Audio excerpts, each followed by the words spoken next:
Now, Joe Biden's border czar, Kamala Harris, recently sat down with Katie Couric and listened to this weapon-grade chutzpah from Harris, who said we would lose this democracy if we elect a president who would weaponise the Department of Justice and go after their political enemies. She was talking about Trump, not Biden there. Let's have a look.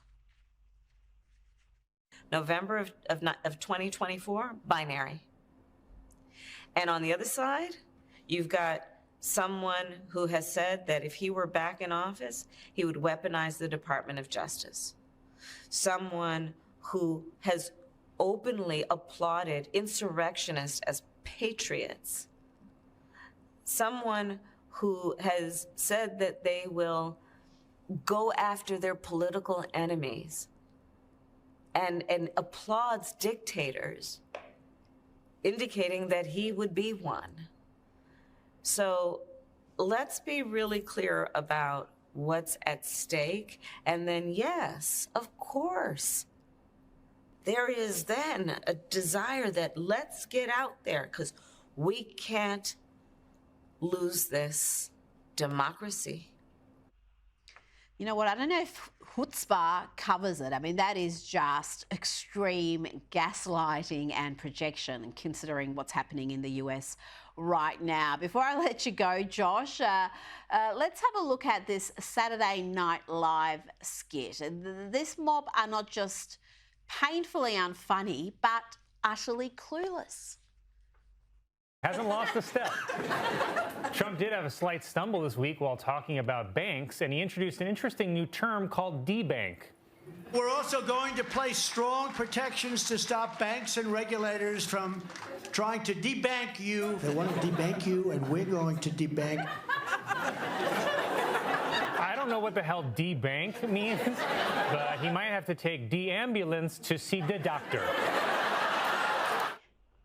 Josh, it appears that they think Trump invented the term debank, that it's just some figment of his imagination. How could they be so clueless to what's happened in just the last couple of years?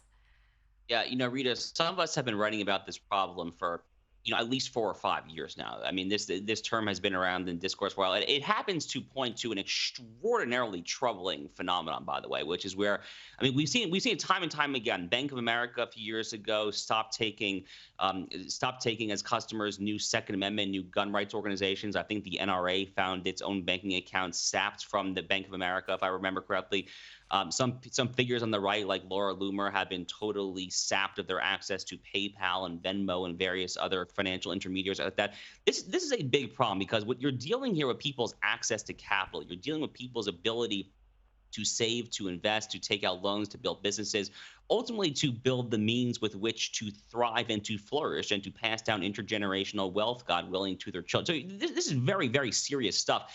It's actually a heck of a lot even more serious, I think, than deplatforming, which is kind of its analog when it comes to big tech. Deplatforming is a real concern, to be clear, but you're talking there about something that's a little less than your literal livelihood. It's similar because a lot of people make their living on these platforms. I'm not trying to downplay it, but the point is that debanking is a really, really big problem. I've been writing about it for a while. Like I said, Oh, I think a lot of the same remedies for deplatforming actually apply there. I think common carrier regulation, treating these guys as public utilities, which is not necessarily my first choice of remedy. That's not necessarily kind of the more limited government answer, but unfortunately it might be necessary. But regardless what the remedy is, this term has been around for a long time. And I'm actually personally very happy that Donald Trump is talking. And in the last couple of years, it really became very much a mainstream term because we saw what happened with the Canadian truckers, the way that was used as a weapon against them, debanking. So for everyone on the Saturday Night Live team, from the presenters to the writers and producers, for all of them to somehow be clueless about this phenomenon is disturbing. Josh Hammer, always a pleasure. Thank you for joining me.